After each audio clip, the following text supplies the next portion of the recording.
په سعودي عرب کې دوه نور مسافر چې دي نو هغه وفات شول او هغه د دنیا نه لاړل. ان لله و انا الیه راجعون. چې څومره پښتانه زما دا ویډیو ګوري خاص کر چې چا د کور نه مسافر تللی کنه نو هغه ویډیو را سره مکمل هغه کسان ضرور وګورئ کنه او د نور ملګرو سره هم شیر کړئ. زمونږ د پاره پکې هم ډېر ښکلی عبرت دی. ملګرو سیټ چې تاسو ته نوجوانان ښکاري کنه دا دوه نوجوانان چې دي نو د دنیا نه رخصت شول او پاکستان ته راوړل. ملګرو ډېر د افسوس مقام دی، ډېر د جړا مقام دی چې کله مسافر وفات شي کنه نو هغه باندې سړی ډېر زیات چې دی نو جاړي ځکه چې د مسافر سي زندگی وي کنه. دا ملګرو سیټ چې تاسو نوجوانان ښکاري کنه دا د روډ په اکسیډنټ کې چې دی نو په سعودي عرب کې واله شول او هغه د دنیا نه رخصت شول. ملګرو دا یو ښایسته نوجوانان چې دی نو د دنیا نه لاړ.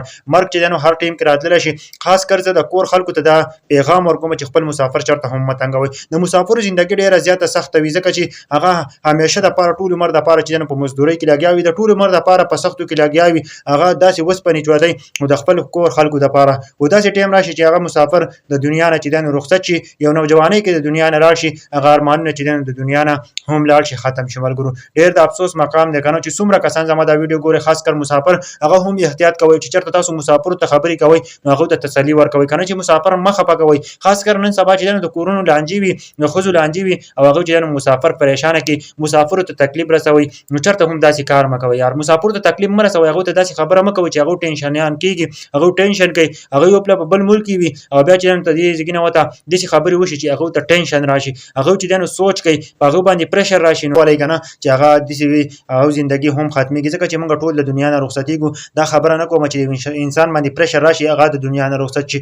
او بل دا چې انسان ښه زندګي تېره کړي کنه بیا د دنیا نه لاړ شي نو ښه وي. او بل دا چې د مسافر زندګي سمو زندګي وي کنه دې سیټه به تاسو ته نوجوانان ښکاري دوی زندګۍ نسل لري او ماشومانو کې به چېرته ماشومتوب کې به چېرته اسکول ویلی او د هغه نه پس به مزدورۍ ته شوي او اوس د دنیا نه لاړل. په نوجوانۍ کې ایسته کې د دنیا نه رخصت شول. الله پاک دې وله په جنت فردوس کې اعلی مقام ورکړي ځکه چې د مسافرۍ مرګ ډېر زیات ګران وي. ځکه چې دلته کور خلک ته نه وي خبر مسافر چې دی نو هغه وفات شوی او چې کله مسافر وفات شوی 15-20 ورځې پس چې دی نو هغه وله راوړي او هغه چې دی نو په پیټۍ کې وله راوړي. دا ډېر زیات ګران کار دی کنه دا هر سړی نشي برداشت کولی چې په چا راغلي هغو ته پته ده کنه.